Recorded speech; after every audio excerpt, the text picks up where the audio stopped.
rédacteur du Shulchan Aruch, Rabbi Yosef Karo, appelle le 10 Tevet, même s'il est recensé comme parmi les petits jeunes, mais il est particulièrement plus sévère.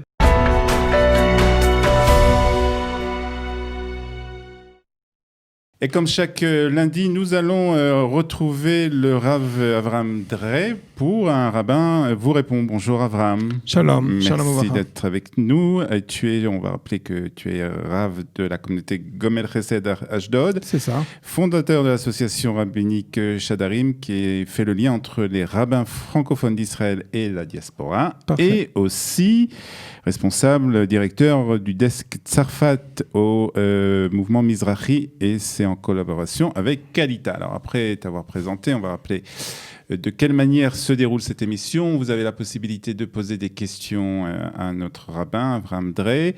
Pour cela, vous pouvez appeler au 050 430 80 20. C'est une boîte vocale. Vous laissez une question, les questions que vous voulez poser, ou bien sûr notre site studiokalita.com ou encore sur la page Facebook de Studio Kalita. Et aujourd'hui, Avraham, nous avons des questions sur Sarah Betevet, donc qui va être pas fêtée, mais célébrée plus exactement ce vendredi. Exactement, alors, c'est en plus, semaine. vendredi, donc c'est encore plus compliqué.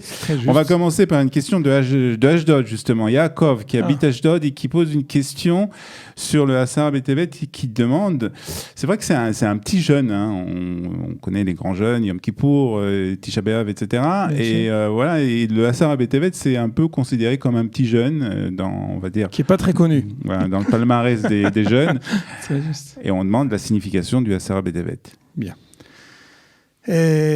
À vrai dire, c'est vrai qu'il passe très souvent sous le radar. Cette date, parce que c'est en plein hiver, on est encore sous l'effet des lumières de Hanouka. C'est un jeune court en plus. Et en plus, c'est très court puisque c'est tout le temps en hiver, bien évidemment. Alors en plus, ça passe vraiment, ça peut passer en tout cas inaperçu. Tov. Au niveau historique, il s'agit de pas moins du siège de Jérusalem à l'époque de Nabuchodonosor. Il s'agit de l'époque du premier temple. On est à l'amorce de ce qui va devenir en fait la destruction du premier temple, la perte de l'indépendance de la souveraineté juive en Israël. Il s'agit véritablement d'une date très chargée au niveau historique, mais à vrai dire, c'est au tout début, vraiment, Chachamim et de manière générale, le verset lui-même, le prophète voulait faire de cette date du début du siège de Jérusalem comme une sorte du début de la catastrophe, et c'est cette date qui va en fait qui va commencer le cycle du... Donc ça commence par le 10 Tevet, après il y a la première brèche. Très souvent les gens... on confond un peu les deux choses. Exactement. Parce que Tammuz, le 17 Tammuz, on dit que c'est la brèche, la première brèche. Mais il y a une différence entre la brèche, c'est justement ça que je voulais évoquer. Le siège, ça veut dire que toutes les forces de Babel, de Babylone, au niveau armé, ont déjà commencé le siège. Il n'y a plus d'entrée, plus de sortie.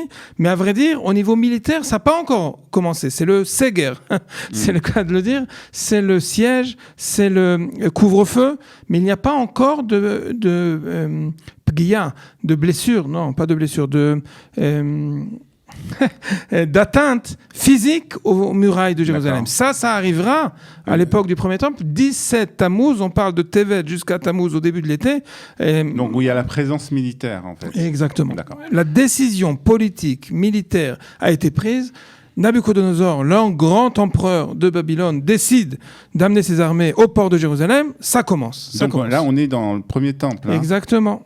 Entre-temps, on va avoir tout le combat, tout ce qui se passe lors du premier temple, la destruction du premier temple, l'exil de Babylone. 70 ans après, ils reviennent. Et il va y avoir le début de l'époque du second temple. 200 ans après l'époque donc de Hanouka qu'on vient de faire, la destruction du second temple. Tout ça, ça nous remet vraiment dans un contexte historique qu'on a du mal parfois à remettre en place. 10 Tevet, on parle de siège de Nabuchodonosor sur Jérusalem lors de l'époque du premier temple. Alors la question c'est, est-ce que... Bon, c'est vrai que c'est important, c'est une date importante, c'est le début, etc. Mais je suppose qu'il y a eu d'autres dates aussi importantes. Et alors pourquoi cette date est restée dans le calendrier juif ? Bien fait, exactement. En réalité, il s'agit, on a parlé au tout début de la question de Yaakov, des petits jeunes face aux grands jeunes. On s'est permis de les qualifier ainsi. Ouais. Les petits jeunes, à vrai dire, ce qui fait d'eux des petits et pas des grands, c'est que d'abord, il n'y a dans la Torah un seul jour qui est Deoraita. Le seul jour, c'est le jour de Yom Kippour, exactement. C'est le jeûne qui commence la veille au soir, qui dure donc 24, voire même 25 heures de façon continue. À vrai dire, Tisha B'Av aussi est sur le même modèle, mais Tisha B'Av n'est pas de la Torah. Tisha B'Av ne pouvait pas être de la Torah, mais c'est vrai que quand la décision de faire de Tisha B'Av le jour où on va célébrer, où on va se rappeler de presque tous les malheurs de l'histoire juive, alors on a pris en effet le modèle de la Torah. Le modèle de la Torah, à savoir Yom Kippour. Tous les autres, et pour les rappeler rapidement, le 3 Tishrei Gedalia, 10 Tevet, Esther, c'est spécial, on va le mettre de côté pour l'instant, et donc le 17 Tammuz, ces 3 autres jeûnes sont reliés en effet au processus de la perte de la souveraineté juive en Israël, de la destruction du temple, mais ils vont avoir des dynim, des lois différentes. D'accord. Ils ne vont pas commencer la veille, ils vont être différents en ce qui concerne qui sont astreints de jeûner, qui sont exemptés du jeûne, alors, etc. on va parler, bien sûr, parce qu'on a une question sur ça, qui doit jeûner, etc. Oui. Je voudrais quand même rester sur les raisons du jeûne, parce que ces dernières années, la Rabbanut Harashit, le grand rabbinat, a lié cette journée du 10 Tevet à la Shoah, ce qui s'est passé pendant la Shoah. Alors d'abord, comment on est arrivé à ça? C'est très juste. Tov, il s'agirait d'élargir un peu plus le sujet, mais on va faire ça de façon récapitulative. Un sujet qui véritablement devrait être traité bien plus approfondi. De toute façon, le jour national du souvenir de la Shoah, Yom HaZikaron, la Shoah Ugvura, c'est Kav Zayin Benissan. Ça a été fixé une semaine avant Yom Ha'atzmaut. Il y a fait, mais précisément cette proximité, cette juxtaposition entre les festivités de l'indépendance d'Israël et le souvenir de la Shoah, c'était une volonté immédiate de lier les exactement. Ça s'appelle d'ailleurs Shoah Ugvura précisément à cause de cela. Okay. La question au niveau du rabbinat, c'était de dire, oui, mais on est encore, c'est les derniers jours du mois de Nissan, mais c'est très difficile de tâcher le mois de Nissan avec un deuil si lourd que cela. Et par conséquent, ils ont demandé de donner une sorte de... on ne pouvait pas, bien évidemment, faire de la fin de mois de Nissan un jour de jeûne. On ne pouvait pas faire de cette journée-là un jour de Kaddish. Faire de ce jour-là qu'il y a des expressions de deuil, c'était très difficile. Et par conséquent, en réfléchissant et en disant qu'il y a de toute façon des journées de deuil, il y a des journées qui sont propice en fait à rappeler les catastrophes de l'histoire d'Israël, et le 10 Tevet a été choisi en effet, c'est pas le jour Zikaron Vashoah, c'est le Kaddish Haklali, exactement. Il s'agissait d'un devoir ultime. Toutes les victimes de la Shoah qui n'ont pas eu de rescapés, qui pouvaient éventuellement, de nombreux rescapés arriver une fois en Israël, ont, Baruch Hashem aujourd'hui, créé des nouvelles racines et de nombreux descendants, mais ce n'était pas le statut de toutes les victimes, de tous les... C'est-à-dire qu'il y a des personnes qui en fait, on ne sait même pas la date à laquelle non seulement on ne sait pas la date, mais il n'y a pas non plus qui pour dire que leur famille a été complètement annihilée par les atrocités de la Shoah, et par conséquent, il s'agissait d'une responsabilité publique, nationale, de trouver un jour, de fixer un jour plus exactement, trouver c'était pas difficile, mais de fixer un jour pour rappeler leur mémoire, de la même façon qu'on rappelle la mémoire de tous les défunts. Et là, le 10 Tevet, le jour où de toute façon il s'agissait de jeûne, ou de toute façon il s'agissait de célébrer des difficultés de l'histoire d'Israël, il a été fixé pour dire le Kaddish, ça s'appelle la Klali, pour l'ensemble de tous ceux qui n'ont pas de descendants pour pouvoir le dire à leur mémoire. Donc c'est l'occasion pour les personnes qui justement sont dans ces cas-là, qui ont des personnes qui ont disparu, ou pour les personnes... De manière générale, l'ensemble du peuple d'Israël, même si je n'ai pas dans ma famille, mais je viens en tant que solidaire à cette décision rabbinique dire le Kaddish au nom de tous ces défunts. Alors, on va rentrer un peu maintenant dans les détails de la halakha. On a vu maintenant les raisons, pourquoi on jeûnait, l'ajout du Kaddish Klali, tout à fait. Et alors, Liliane de Tel Aviv pose une question qui a un rapport avec l'actualité, puisque Liliane se trouve en bidoud, elle est en confinement, elle doit rester donc enfermée, et elle pose la question, est-ce qu'elle doit aussi jeûner pendant cette période de bidoud ? C'est une question, en effet, parfaitement importante.